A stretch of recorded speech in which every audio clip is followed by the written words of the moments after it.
Hi, I'm Dr. Sarah Fox. I'm a gynecologist and the director of the pelvic pain program at the Women's Medicine Collaborative in Rhode Island. And I'm also a Zumba instructor since 2014. And today I'm going to be talking with my good friend Maureen about how to safely start a Zumba program. We're so happy to welcome you to the Zumba world. Zumba is a dance fitness program that's based in world dance music and rhythms, founded in Latin rhythms, and everyone is welcome. This is for folks that are elite athletes to beginning exercisers. Everyone's welcome. And Maureen, tell us a little bit about yourself. I'm a family physician for the last 30 years, and I now work in the VA, the Veterans Administration, seeing patients, but also working in administration. And I also do Zumba instruction and group fitness instruction every night.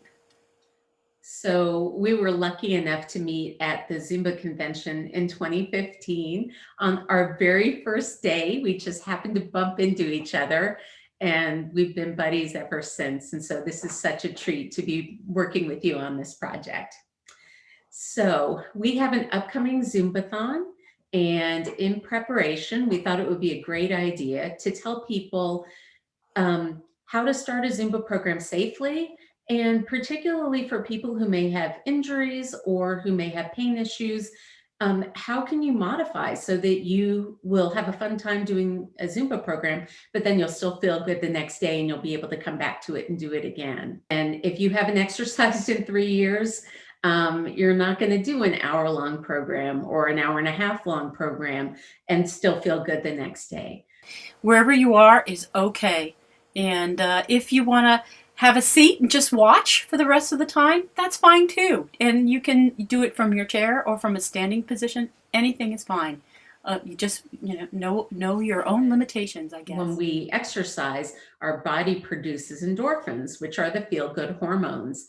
And that makes us feel great while we're exercising. And so we won't notice the soreness until several hours or maybe even a day or two later. Mm-hmm. So tell us about cueing, Maureen. Cueing is, in order for us all to dance together, especially in the virtual environment, you'll see folks say, go this way or go that way, 4 more, 3, 2, 1, front or back. You'll see all sorts of cues, and you can follow the cues with your arms, but you don't have to. You can do your own thing with your arms and legs and just follow the instructions and enjoy. So finally, when we dance with Zumba, we're doing all kinds of things at once. So our legs are moving, our arms are moving, our hips are moving. Sometimes we do all kinds of little shimmies and things, and that can be a little overwhelming when you're first learning. So we recommend just focusing on getting the legs down or the arms down, whatever's most comfortable for you. As long as you're moving, you're doing it right. So, don't worry about getting everything in. And if you get a little overwhelmed, just march in place or do a little step touch. I think that if you notice anything, of course, if you're in pain, that's something you need to be aware of and to pull back. If you're out of breath and you can't speak, that's something to be aware of and pull back and maybe do things with a little less intensity. You don't have to do the fancy moves if you see them, the twisting. If something worries you, don't do it. And if you want to do your own thing, that's fine too. You can actually dance the way you feel comfortable, even if it's not going with the instructor. What do they say about solos, Sarah? That's the beautiful thing. Yes, one of my friends says there are no mistakes, only unique solos. We talked a little bit about breathing. Make sure you are breathing. And make sure you can breathe at a comfortable rate. So, I think a lot of times when we exert ourselves, all of a sudden we start panting. You see your animals do that. And that's a point to know that you've probably gone beyond your current capacity. And that's okay. Pull it back and breathe gently through your nose and maybe breathe out your mouth. But if you're doing this and you can't talk, that's when we know you're probably overexerting. And it might not be so much fun for you. Knowing that. And so when I think about neck and shoulders, um, if you want to get a really good workout, you're going to make your movements really big and, as high as you can go and as far out as you can go. But that's harder on your shoulders. And so if you have a shoulder issue, try to keep your arms straight out or below and not do the straight ups. This is a place that can be really hard on shoulders. So if other people are going straight up, maybe you just go up a little bit. Anything where you're keeping your elbows closer in is going to be less hard on your shoulders. So those small movements with your elbows at your side will always be easier on your shoulders. You can see movements where people are kind of flipping their head down. That's probably not going to be great if you have neck issues. But for the most part, with Zumba, you can keep your head pretty straight. And so it shouldn't be too much of an impact on neck. And I would be doing the same things, just keeping your arm movements smaller.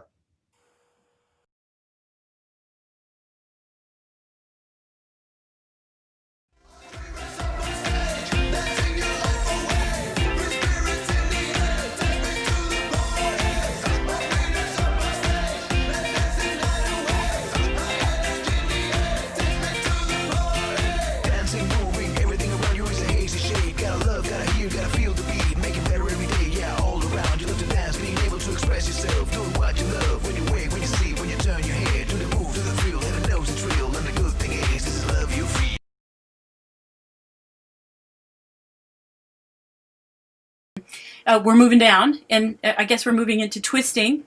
A lot of people are doing a lot of twists in Zumba. You might even see the old-fashioned twist, or you might see newer twisting movements from different rhythms from across the world.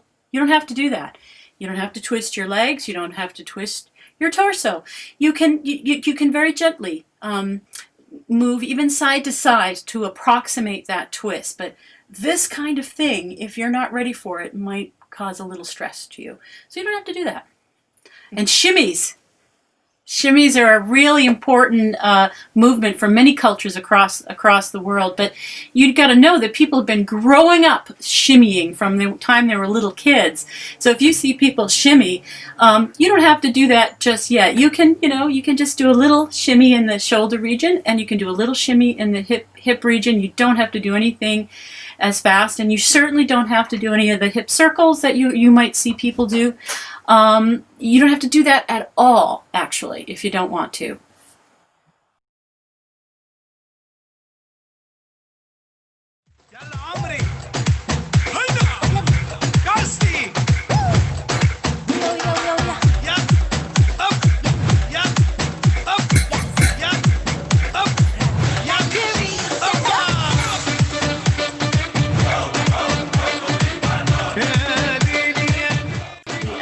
For back and for pelvic pain is that we do a lot of squats and lunges.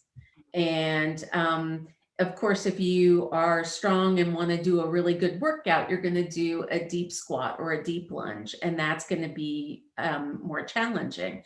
But for people who are just getting started, the best way to get started is to do little mini squats and little mini lunges. And it's still great exercise for you, but it helps you to slowly build the stamina so you can do a more intense thing down the road. And, the other thing is that we sometimes do knee lifts or kicks. And, you may not want to do that at all. You could just do toe taps instead, or you could, again, do little mini knee lifts, mini kicks.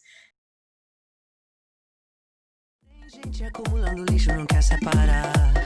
Tem gente que tá se cuidando e não sabe cuidar. You can hold on to a table or hold on to the wall if you need to. If you feel like you're out of balance or a little bit, find a stable part of your home.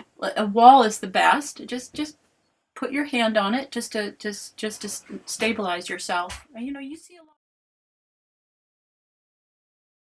lot. certainly we want people who have pelvic pain to move. It's very important.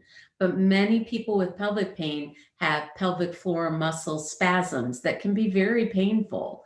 And lots of exercises can actually flare those problems. Now, the modifications we've already talked about, dropping down the intensity of squats and lunges, that's important. Skipping the jumps. So there will be people who will be jumping, and you don't ever have to jump. You can always take it down to low impact and either just step or walk or march in place. It's really important, again, to breathe. And so for many people with pelvic floor issues, they've done pelvic floor physical therapy. They've learned how to do the deep breaths where you relax the pelvic floor. And if you feel any tension at all in the pelvic floor muscles, do breathe into it.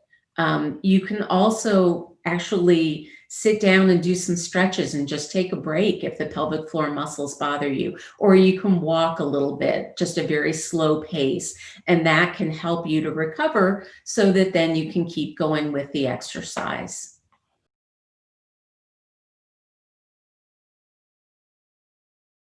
And then the final place to talk about, I think, is knees and ankles. Knees and ankles. These are tough. We use our knees throughout our lives, don't we? Along with the hips. We have to make sure that we're careful with all our knee placements, and especially when we pick up the leg and put it down, we want to make sure we put it square down on the foot and not on in a twisted position. And when you'll see folks put their leg behind them, and that's also a vulnerable position. You probably don't want to put your leg way behind yourself.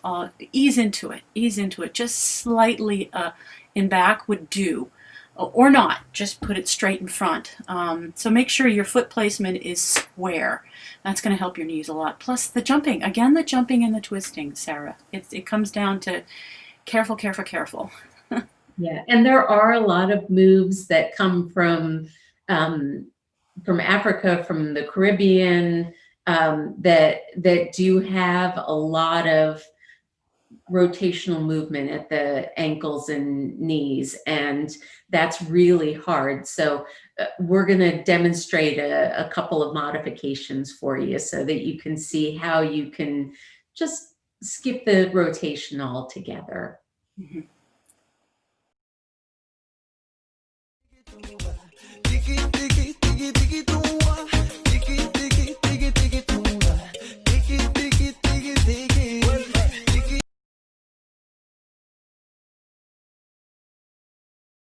If you see a lot of different people, you've got to know some of them have been at it years. And they might be the students, years. And teachers, of course, years. So if you're just getting used to a certain movement, that is okay. We've all been there.